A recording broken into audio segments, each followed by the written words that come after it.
在刚刚的一个段落里面，净空法师以及刘牧师都给我们提到，就是说这个快乐的一个很重要的来源，就是说要怎么样去以爱传播这个爱，寻找到这个真正的爱。那刘牧师举了一个很有意思的例子，就是这个 love 呢，就是要以上沟通，与兄弟们之间有一个很好的交通，能够传播出这个爱。那净空法师也提到，就其实我们很多时候是沟通管道不畅通了，所以造成我们内部的人与人之间的冲突、紧张跟不和谐。那我也想，我在想到这个时候，我想到好像是不是就像不同的族群生活在一起，其实对于好像就是我们人体不同的器官一样，有的时候是我们的眼睛跟耳朵、手跟脚，那我们怎么样可以有个比较好的和谐，一起来让我们自己能够做我们更简单、更协调来做我们想要做的动作。那我想这个动作就是心灵的平安跟喜乐以及宁静。那我想首先请满神父跟我们讲一下，以你的观点，我们可以怎么样来做？那不同的族群、不同的宗教团体之间，可以怎么样来促进这种和谐的发展？我想，第一，如同刚才我们说的，就是那个 love 啊，或者就是要从上就是下来的，我们也需要就是这个 love。所以我们比方说在场的每一个团体或者每一个宗教，这个我们也可以多多就是祈求就是这个 love 下来，这个是我们需要的。可是如同也说了，就是也有就是那个彼此之间的。我想今天这样的一个座谈会是很好的一个例子。宋朝的时候是不可能的，不是因为那个时候没有佛教，也不是那个时候没有基督教，而是因为那个时候交通没有现在的那么的方便，对不对？所以我们这个时代的人还是有一个找教，就是真正的把这个天下一家化，对不对？所以这个我们也务必好像就是如同今天那样子，就是面对这样整个世界的也可以合作。所以这样子一方面我们也可以祈求有就是更大的这个爱心，就是真正的要就是普照。可是同时我们也应该就是多多的就是用现在的方法，就是来彼此认识，互相帮助，就是来解决，就是来帮助，就是好像就是我们世界上所有的兄弟姐妹也能够得到就是这样的一个就是幸福。OK， 所以我自己觉得说，我们现在最近也有很多的例子。最近在台湾嘛，就是地震的时候，你就看到就是部分是这基督教、天主教、佛教什么的，就是那个时候还有很多在社会里面，很多人都是这样的一个合作来，就是互相帮助解决这个问题。我们就是面对世界和平，我们也面对就是那个，比方说那个太空，不是那个生态学，对不对？比方说那个空气污染，或者是很多的那些，已经许许多多的地方就是有过这样的合作。我知道法师就是曾经在台湾我们天主教的神学院就是教过书。这个已经就是这样的宗教跟宗教之间的对谈，这样的宗教跟宗教一起的合作，这个我们不是今天才开始，可是我觉得说就是这个新的那个就是前几年，就是20世纪的时候有一个开始，可是我们还是要做的更多，是对不对？做的更多，因为要不然就是我们就好像在这个太空船上嘛，如果就是那个太空船员就是彼此吵架的话，那么这个整个的那个 mission 都有一个危险嘛，对不对？所以我们人类在这个地球上，除非我们真的就是能够就是彼此相爱和睦，对不对？然后就是一起就是互相勉励，就是来就是继续不断的在历史的前进的，就帮助大家解决问题。是这个也可以这样子。对，所以我们听起来就是我们生活在这个地球上，也就是我们其实是一个生命的共同体。那怎么样？您提到就说这是一个开端。接下来我想请这个院长跟我们讲解一下，怎么样来促进彼此之间的了解跟认识呢？因为我们彼此在做不同的努力，是不是在刚刚满神父讲，应该增加彼此的了解跟认识，在这样子的前提之下，是不是我们彼此的努力能够更好的做一个整合？那请院长跟我们讲解一下。Well, Father Mann has given the answer when he said we have to know each other. I can give you an interesting experience. Some of our brothers were in San Diego, and whenever we go to San Diego, we visit the very small Kuan Yin temple there to burn incense. Just a few doors down from that temple, there is an establishment of a religious group that is bitterly opposed to everyone but themselves. So when they see us wearing the cross, going in to bow to Kuan Yin, they're a little bit confused and disturbed. And just a few weeks ago, they challenged some of the brothers and said, "You're Christians. Why are you going into that temple? And why are you offering this incense?" And he explained, but if there's only one, then all temples are our temples. All churches are our churches. All prayers are our prayers. And this one young man of this group was so inspired, and he said, "You mean you can pray anywhere you want to in your religion?" He said, "Yes." He said, "I wish our religion was like that." Which shows it is natural, spontaneous for us as human beings to really love one another, to respect one another. So one thing I think we should learn to do is to learn to pray together, to worship together, to learn to value and love one another's forms of worship. See, worship comes out of the heart. Theology comes out of the head, and the head is often much too tangled. Just as you can go into a friend's house, when you see him love and reverence his father and mother, you will also naturally feel reverence and liking for them, because you will think, they must be good parents. My friend is showing this love and respect. So when we turn our minds to a higher thing, to a transcendental reality, then the way we do that is very, not instinctual lower, but intuitive higher. And then we can really understand how we feel about this, you see. It's wonderful to hear a Christian hymn saying, "How much I love you, Jesus, your wonderful love, your greatness." How also wonderful it is to, in a temple, hear the hymn of meditation on Amida Buddha. To hear thrilling words about the Pure Land, for example.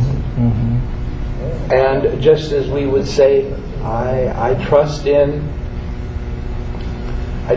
Jesus, or I trust in the revelation of Muhammad, or I trust in the revelation given to Moses, to hear the words, "Let us take refuge with the Buddhas and Bodhisattvas assembled at the lotus pond," thrills me.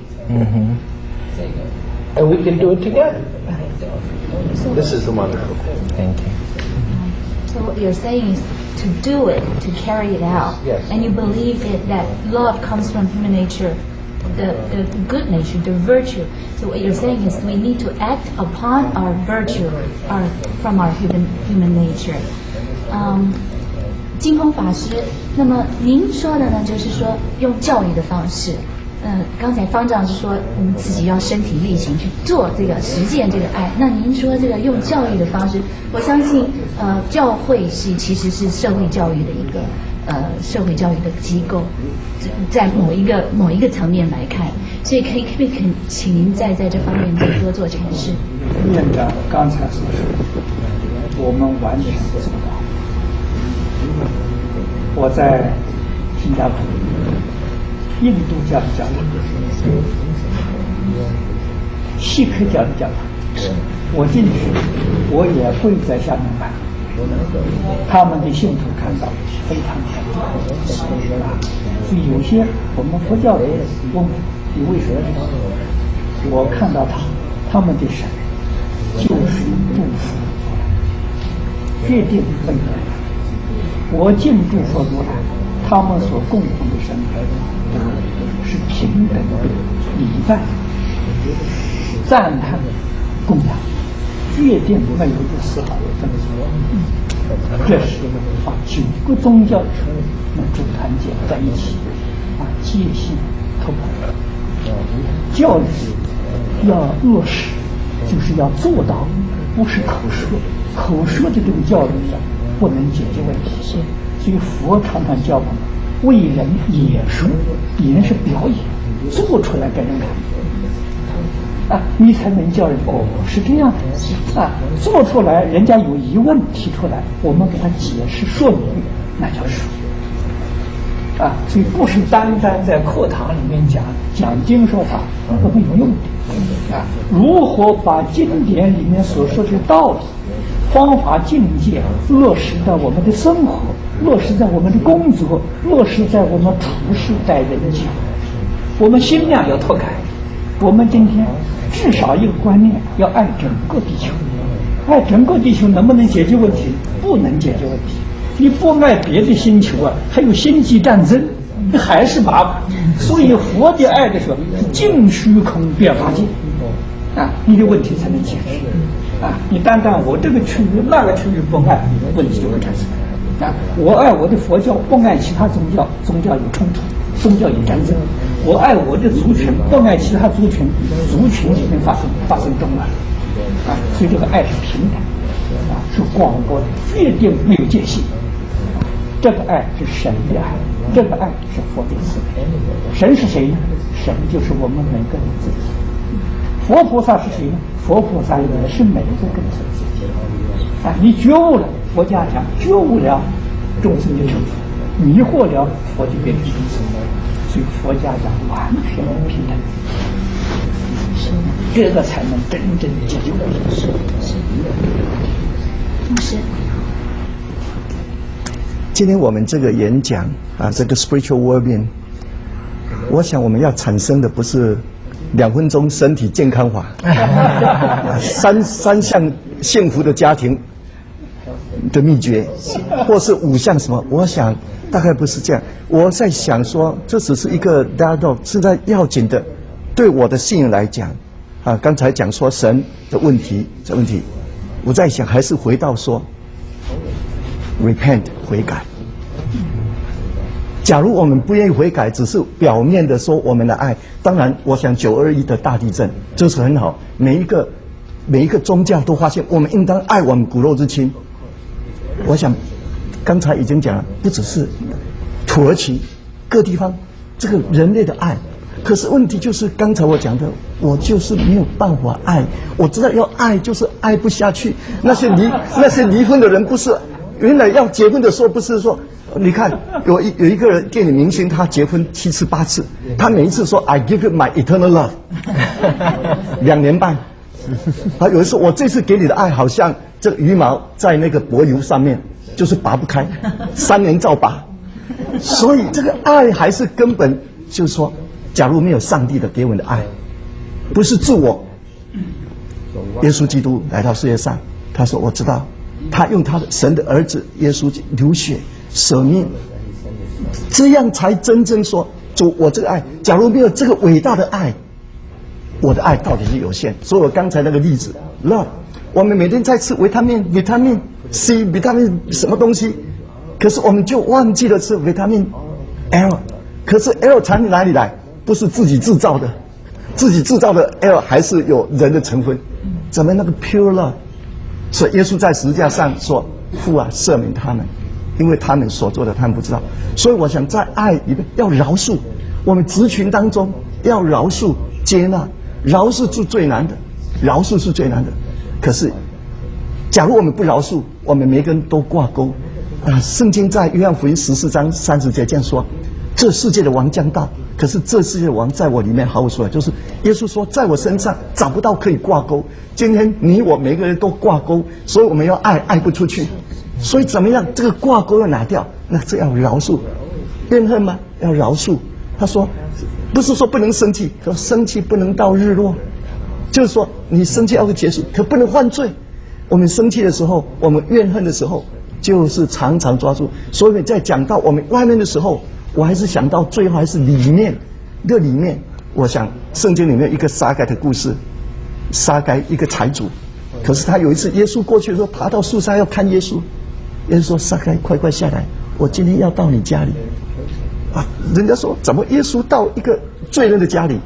可是因为耶稣去的缘故，这个撒该说：“主啊，你到我家里，我要把我一半的财富给穷人。若是我讹诈的水，1倍赔4倍。”我就发现撒该在接待耶稣的时候，他的生命找到了他真正神创造，他知道怎么处理财务，帮助穷人，他知道怎么样和人的关系。我讹诈的水赔4倍，他和自己和谐的关系，和神和谐的关系，和人和谐的关系。我想这是我们追求的。那目前我们能做的就是说，好，那些好的，每一个宗教都是许多好的，那我们去做。可是那根本最重要的爱不是出于我。感谢主，刚才马上提到我们还有圣神帮助。神就是知道我们不行，所以才有差遣他的圣子耶稣说，他离开的时候说，我要求神，父神就赐给你一个保惠师，他永远与我们同在。那个才是要真正帮助我。我不行的时候，啊，主啊帮助我，主啊帮助我，我一点点，主渐渐改变我。可是方向先对，才有改变。假如方向不对，在那边人的作为的改变，最后还是说 well-being。可是 well-being 最后不是自我。刚才讲的，我们有讲到更深的是，我怎么样来看神在我身上行神像，神要我们管理这宇宙，我们怎么样生态方面各方面，还有对人的关系，用神的眼光来看你，来看你，来看你，不是用我的眼光，用我的眼光，我不喜欢，我不怎么样。可是我看神的眼光，每一个都是神所创造的，都是那么美，希望都恢复到神创造我们的形象。那这是我心中的负担，也是原来我是学工程的，那可是神呼召我就说，在心灵的世界怎么样帮助人，然后这个人和主连上了以后，主的心意要他怎么做，和痛苦的同胞一起痛苦，爱那些不可爱的。所以整个圣经里面他说，整个律法两件，爱神爱人，就是这样。那么领受神的爱去爱人，那这是我深深的负担。谢谢。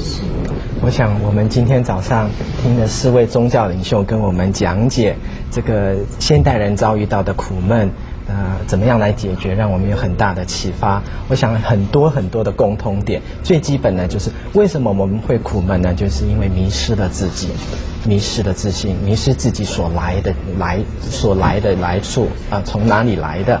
那怎么样来去寻找这些快乐呢？一个很重要的方法就是经由教育的方法，不管是遵循上帝的教育重画上帝的画像，或者是说佛陀的教育，寻求内心的平等宁静，不要为外界所干扰、所引诱，这些等等呢，那我们依着不同教派的一种教义呢，慢慢来修正自己的行为，让自己呢能够离开这种迷失的状态，去寻求比较一个永恒的爱，这是一个很有意思的。那接下来4位也都提到，就是说，那我们之间不同宗教、不同教派之间要怎么样，可以怎么样来做呢？一个很重要就是要有一个对彼此之间有基本的了解跟认识。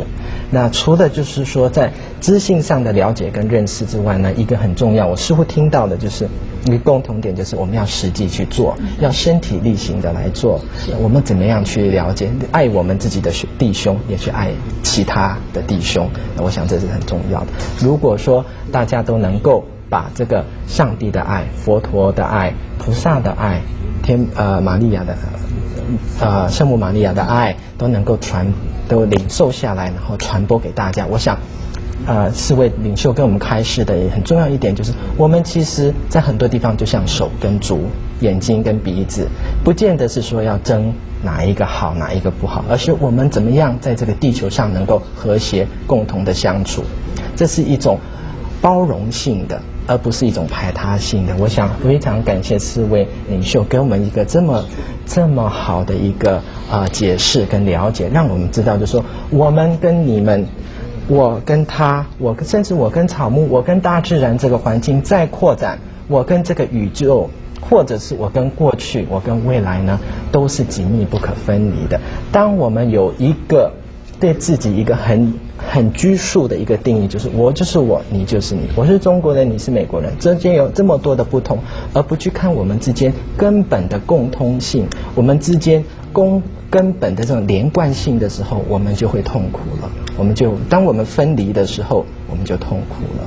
那我非常感谢4位领袖给我们做这么好的讲解跟我们的指导。我不晓得马瑞亚要不要最后再讲。是，我相信这是一个很好的起头。满师父刚才也讲了说，如何的增进沟通呢？这一个座谈会就是最好的例子。那我希望这样子的，我们在21世纪的开端回看我们20世纪人类走过来的路，我们发现人类的文明越进步，结果我们的心灵越空虚；科学越发达，我们道德越衰败；物质生活的条件越好，人类的美德反而越来越逐渐的消失。那么由各位宗教的领袖呢，帮助我们发掘我们自己人性的美德、人性本善的地方，然后让我们去做，就是说实践我们人性的美德。这是一个很好的开始，这样子呢才能够真正的做到心灵的改革。是，那我们也希望说借由这个开端，我们让这个地球，让这个世纪能够更美好、更和谐。今天非常感谢各位领袖来跟我们这边做指导开示，谢谢大家，谢谢。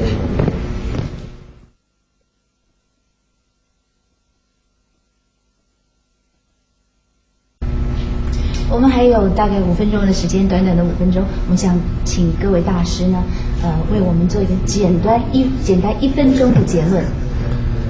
我想我的结论就是要就是就耶稣教我们的那个祈祷那个天主经，就是来做我自己的一个结论。我觉得跟我们今天所讲的很有密切的关系。我们的天父，愿你的名受宣扬，愿你被承认为天主，愿你的国来临，愿你的旨意奉行在人间，如同在天上。求你今天赏给我们日用的食粮，求你宽恕我们的罪过，如同我们宽恕别人一样。不要让我们陷于诱惑，但救我们免于凶恶。阿门。I think I'll try to put 2 points in 1 minute. One, when we love someone, feel friendliness towards someone, we want to share with them that which we value and that which we love. And therefore we need to learn to share with one another our own spiritual life, perhaps reveal our spiritual life to one another. And again, our ways of worshiping, our ways of reaching out, not just dogmatizing. The second point being, all life begins inside and moves outside. Therefore, 2 points. One, to stay alive, we need to keep moving outside. That is, we need to reach out toward one another. But also, to get back in touch with where that life is, we have to learn an interior life. We have to develop the interior life of silence and stillness. And then, when we move out, we can have, from silence, we can have something worthwhile saying. Thank you.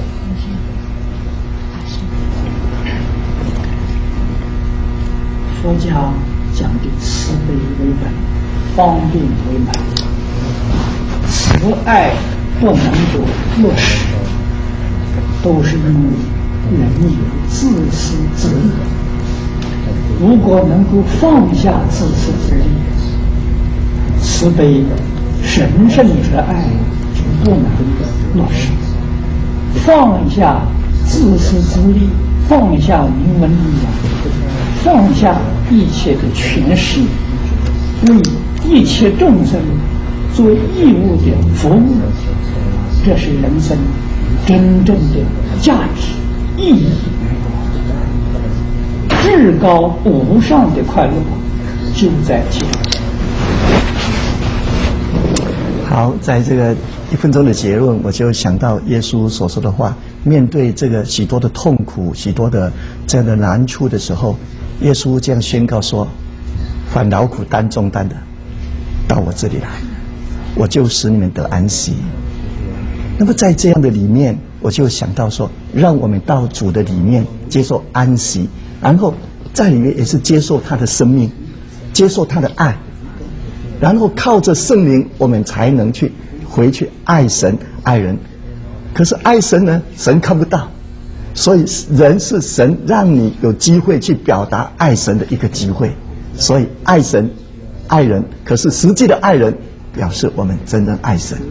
所以愿神的爱充满我们每一个人。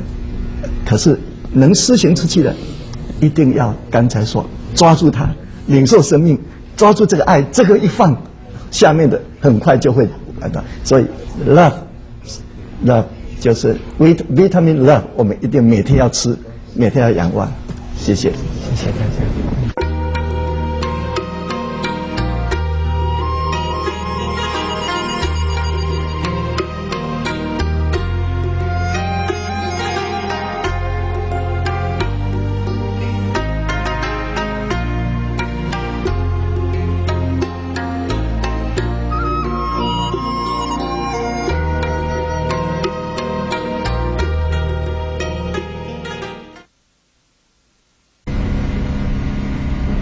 Good afternoon, everyone. We're very pleased to have this opportunity to have such a distinguished panelists to come here, get together to discuss a very important issue, that is how to promote multicultural harmony.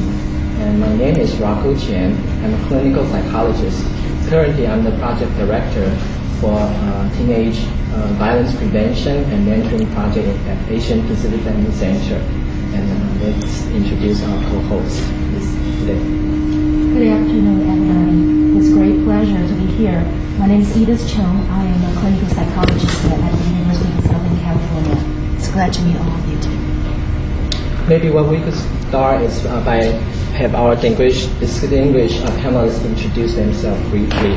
We'll start with Dr. Suzuki, the president of Cal Poly. I'm Bob Suzuki. As Rocco said, I'm the president of Cal Poly Pomona. I've been there for 8.5 years now. I was born and raised and educated in the United States and did my college education at the University of California at Berkeley and my PhD at Caltech nearby. Thank you. Mr. Garcetti. I'm Gil Garcetti. I'm the Los Angeles County District Attorney. I was born and raised in Los Angeles. I am the son of an immigrant family. My father born in Mexico. And he was a man who, frankly, without going too much into this, was a man who was never graduated from any school and was always in trouble with the police. But I am, by law, the chief law enforcement officer of the County of Los Angeles. We have about 1,100 prosecutors. We handle about more like 80 to 90,000 felony crimes every year and 260,000 misdemeanors every year. But I view my job as not just prosecuting, but preventing crime. Thank you. Then our next guest is Venerable Master净空. He is the founder and spiritual leader of Amida Society around the world. He has been a monk for the past 40 years. He has founded and established more than 50 Amida Society around the world. In the past 10 years, he's been promoting a multicultural education, promoting the understanding between different cultures and different religions for the past 10 years. We are very glad to have him here. And Councilman? Thank you for inviting me. I am Paul Z. My Chinese name is Xu Huichen. I have two jobs. My full-time job is serving on the City Council of South Pasadena, twice as mayor. This is a full-time job. Unfortunately, it doesn't pay me. Therefore, I have another job which I only put in like 2-3 hours a day, and I'm able to raise the money to raise my family and feed my kids. And I'm a businessman. I own a small business which distributes industrial safety equipment to the major industries here, which is located in El Monte. I am a first-generation immigrant. I was born in China. I grew up in Hong Kong, and I came over here 20-some years ago. So I do understand the needs and the concerns of the immigrants, and I also understand perhaps the cultural differences between the first generation as well as so-called mainstream Americans. And later on, I'd be happy to share my views with you. Thank you. Thank you, everyone. Before we start, I would like to go over some objectives and then also introduce our translator today, Mr. J. Gao. Mr. Gao is a graduate student from UCLA, and he will be helping us provide translation to Venerable Master净空. Thank you, Jay. With today's discussion, we're hoping to achieve 3 different objectives. The first one is to have some dialogue between leaders of different domains in the society regarding the multicultural harmony in this issue, to hear and to learn from your experience and your wisdom. That's our first objective. The second one is to find ways to resolve conflict between different social groups. Could be different ethnic groups, could be people from different social backgrounds, social status. That would be our second objective. The third one, it would be to try to find and explore some ways to collaborate from different groups, and so we could work together to achieve multicultural harmony. That would be the 3 objectives we're hoping to achieve throughout this panel discussion. Then I would have leaders to go over some ground rule for us this afternoon. Sure, as we may see here, this is a multicultural group per se already, and I'd just like to mention a couple of guidelines for today's discussion. First, I would like to encourage the mutual respect for different voices and opinions here, and we try not to have cross-talking. We will ask a specific question to each of you, and you can voice your opinion for about 3-4 minutes. Then we like to leave about 15 minutes for interaction and discussion. So Rocco and I will moderate the process. That will be 3 sections for today's discussion. Okay. Thank you. I would like to especially express my gratitude to the panelists and also to the sponsor for today's event. That's the Amida Society in Los Angeles. They are a non-profit religious organization promoting the certain practice in Buddhism, and in the recent years, because of the teaching from Master净空, they're also trying very hard to achieve a multicultural understanding and multicultural harmony, and also interreligious group understanding. I really appreciate their effort in making this panel discussion a possibility. And I think this is a very good timing for us to get together here today to discuss this issue, because this is the new millennium and people are having a lot of new hopes. And not just, as new immigrant, we come to this country, we have a lot of new hopes.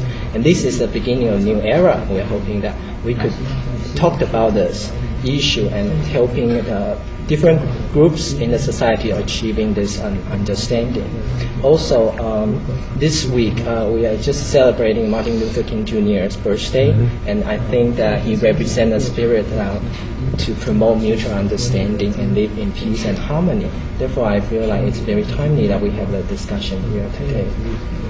Let me start by addressing the question to Councilman Mozi, that in the society like America, especially in Los Angeles, people come from various backgrounds, cultural background, ethnic background, and social background.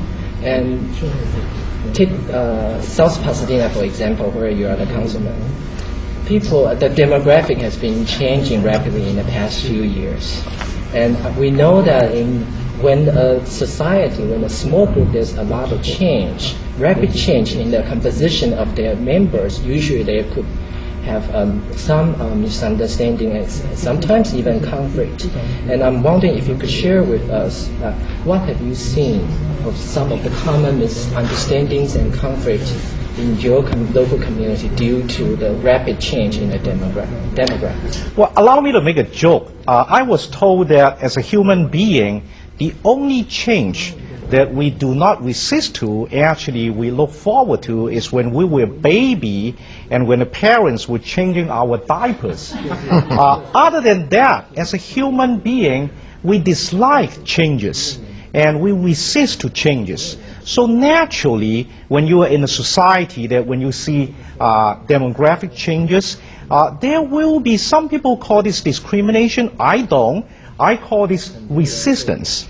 And basically, when people don't understand you, and then they will be using their own thoughts and guessing, and they will try to figure out what is your background, what is your philosophy, and therefore there will be a lot of resistance. Now, a small city like South Pasadena, oftentimes we receive the compliment saying that, we truly is a model city.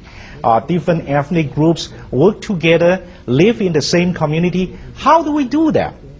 My magic word is participation, or perhaps another way to look at it is to get involved.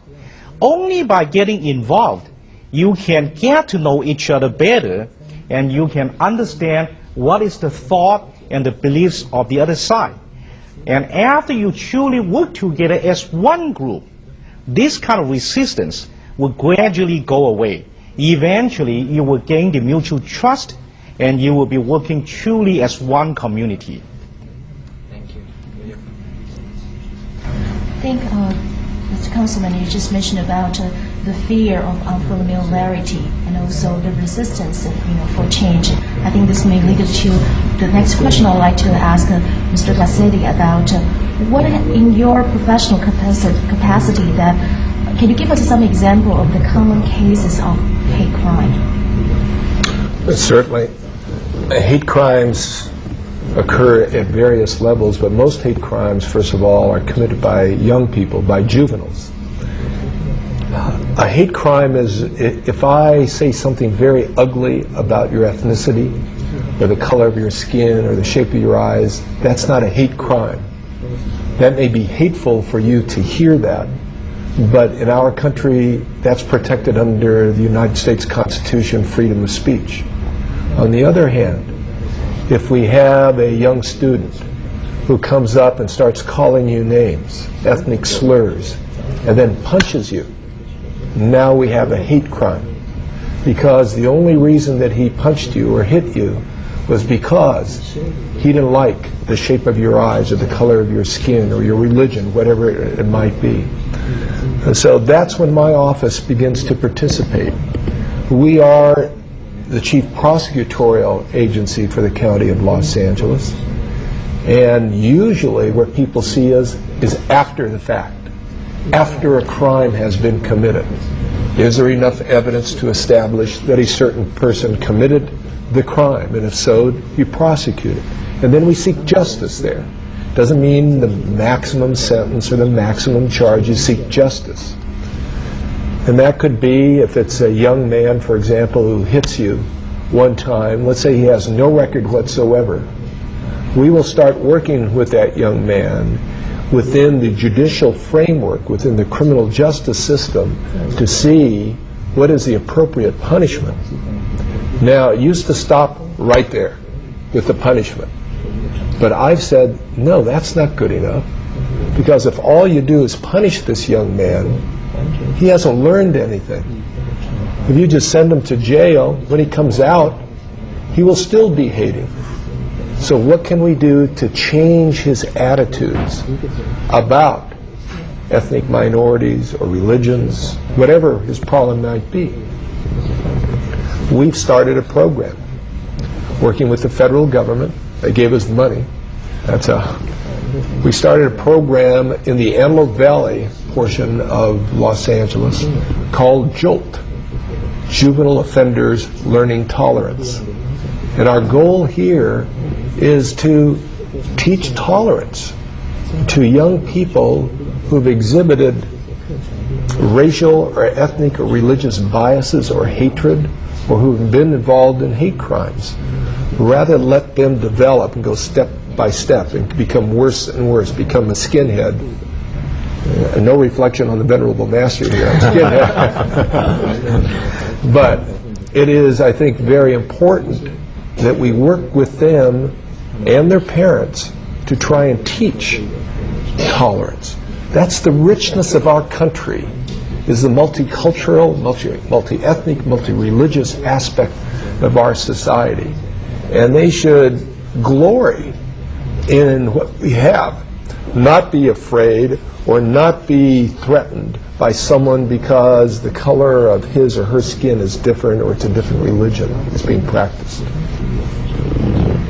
Seem like this really tied to just what Councilman talked about, when people, due to the color differences or the culture or ethnicity, that sometimes cause some senseless crime, and your focus is more give the benefit of the doubt. You still want to educate and look from the broader perspective to help those people. Yes, understanding that if someone gets involved and truly violent, let's say that this person who doesn't like the color of your skin or your ethnicity, instead of just hitting you one time, now knocks you down and starts kicking you, breaks your nose, knocks out an eye, does something horrible.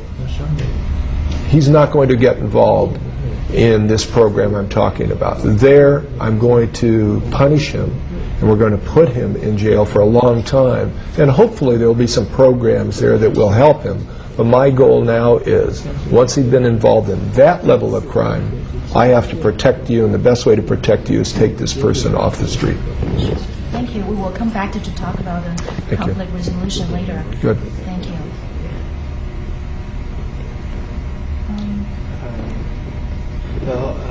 Like that in the society, due to misunderstanding, there could be potentially some conflict. And I would like to ask Venerable Master, from a religious perspective, what do you consider as the source of conflict?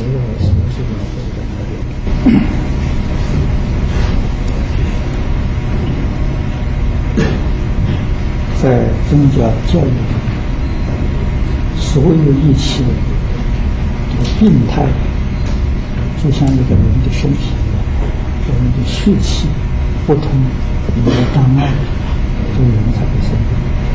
如果我们的血气畅通，这个身体就很健康。一个社会就像一个人一样，那人是许多细胞组成的，社会是许多的有情众生组成。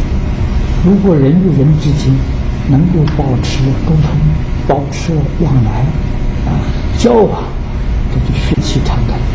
所有一切的社会这个弊病，都是人与人之间少接触，甚至不愿意接触，互相猜疑，互相疑忌就忌讳，于是产生很多错误的观念、错误的看法、错误的想法，就变成错误的行动，就造成许许多多矛盾冲突灾害。所以这个问题解决呢，还是教育，要教学，刚检察官一样所说的，事先要有很好的教导，使他了解各个不同的族群、各个不同的宗教，他们的历史、他们的文化、他们的优点，我们对这个不同种族、不同宗就会产生尊敬心、爱好之心，这样就能活得下去。The Master said that just like in Buddhism and also in its education, what we stress is that the source of all conflict, like our physical body, is due to a certain stoppage in its circulation. If we have bad blood circulation, our body obviously gets sick. Using the same analogy, if we look at this whole society as an organism, and all human beings in this society as individual cells, then we can see that this blockage of circulation, it's almost like the human-to-human communication for all members in this society has stopped or has suffered some kind of a barrier. So what we have to focus on, really, to bring about this harmony, is to focus on the interperson communication. And just like the district attorney just said, it's more important really to have some kind of prevention program where you can teach people to appreciate the differences among different culture, and people from different religious backgrounds. So by the same token, in Buddhism, we believe that this program is really in the same spirit to promote harmony and peace in this society, which once we bring about an interperson harmony, it's like the cell of the body. Once the circulation gets going, then health returns. Thank you, Jay. In this section, the last question I'd like to ask Dr. Suzuki is that I know Cal Poly is a very diverse student population campus. And can you give us some examples about some kind of the conflicts between the different groups on campus? Well, Cal Poly Pomona is indeed a very diverse campus. About 70% of our students are students of color. And about 40% of that 70% are Asian Pacific American students. We've been fortunate at Cal Poly Pomona because we haven't had any really serious incidences of racial or ethnic conflict. There have been minor incidents, but I know that other universities have experienced violence, and they have experienced far greater conflicts than we have. We like to think that it's partly due to the fact that we do have many programs in place to promote multicultural harmony, to promote greater communication between the various student groups. I was really heartened last year when we were celebrating Martin Luther King's birthday, and they had a parade on campus. And it wasn't just the African American students who participated. Practically every ethnic group participated in that parade. And one of the things that we try to emphasize at the university is that while we respect diversity and we want to promote diversity, we also feel that it goes hand in hand with greater unity among the different groups. The American creed is e pluribus unum, unity through diversity. Now, that's a lot easier said than done. But I think we have to emphasize both when we promote multiculturalism. We have to respect the diversity, we have to promote the multiculturalism, but not at the expense of losing the unity of society. And so that's something we emphasize a lot. And I think the leadership of any organization, if they're able to get this message across to everybody in the organization, it helps a lot. It also helps that Cal Poly Pomona is an educational institution, and so we have many educational programs to promote greater harmony. So those are some of the things that we have experienced. I think in this session, especially that we address a couple of issues about the fear of familiarity, fear of change, and some of what are the cause or the sources of the conflict in different groups. What are your thoughts about what is it about the bias or stereotypical feelings towards different groups, and also the prejudice? Can you just voice your comments about it? Where are this coming from, and how come people are influenced by this? Oh, do you want to? Doesn't matter. Well, yeah, if you want me to go first. I think there are several fundamental elements, if you will, that we will have to identify. Number one, we need to recognize that this great nation, this great country of the United States, is truly a nation of immigrants. Regardless of whether you and your family just moved here 90 days ago or 90 years ago, you are from an immigrant family. And the true Americans, so to speak, is the American Indians. So that much, we have to recognize. The second element is what is mainstream. Oftentimes people look at mainstream, this terminology, and they refer to white. Now, I disagree. Or if you refer to Hispanic Americans or Asian Americans, no. I think the correct identification is at any given time and place. For example, in Los Angeles today, if you add perhaps like 40% of the milk, meaning white, and 40% of the honey, say, representing the Hispanic Americans and the Asians, and perhaps a few percentage of the chocolate representing the African American, and then you mix this together. Now this particular drink, in my mind, it's called mainstream. So mainstream can vary according to the place and the time.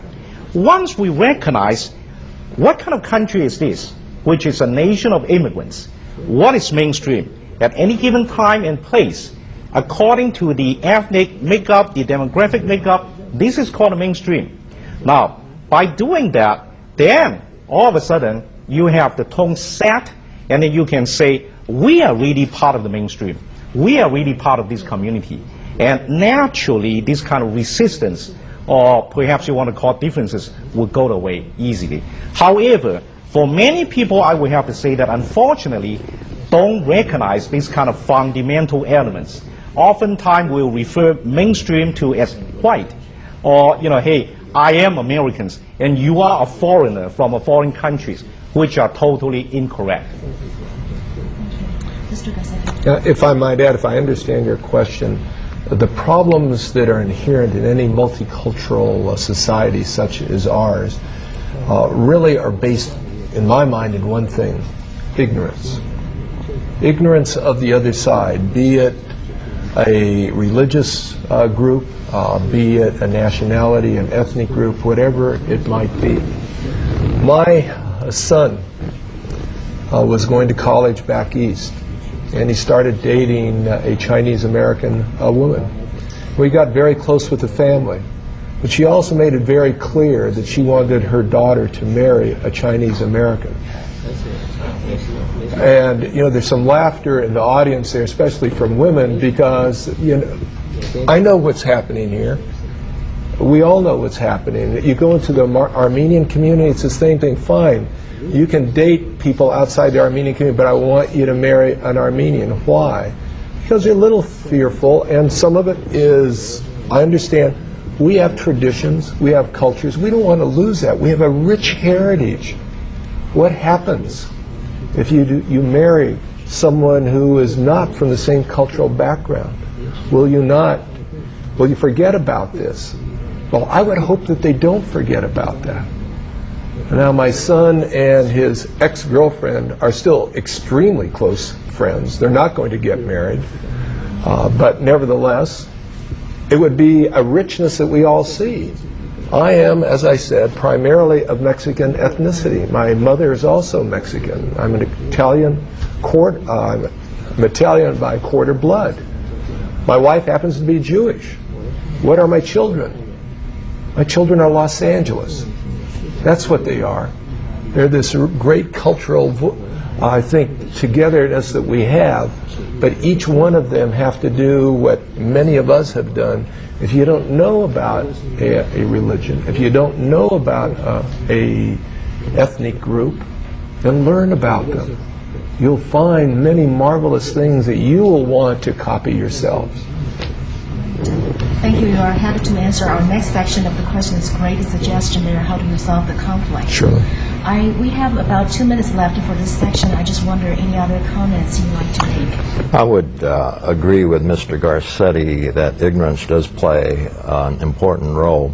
I think there's another factor, however, and that's the competition for scarce resources among different groups. And historically, if you look at California and you look at the conflicts between the different ethnic groups, it was over scarce resources. And I think that what the Master said about the body and the blockage that occurs in a body can lead to illness, I think in the same way, when we have groups in our society that do not have access to adequate resources, it's sort of like a blockage in the body, and we have to deal with these huge differences in the resources that different groups may have.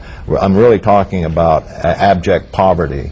We have to work to eliminate that in our society, to try to have greater equity in our society. So I think that's another factor that we have to consider. Thank you very much, and I think we're going to move on to talk about. I can hear this enthusiasm about like let's how to resolve this conflict and to do something about it.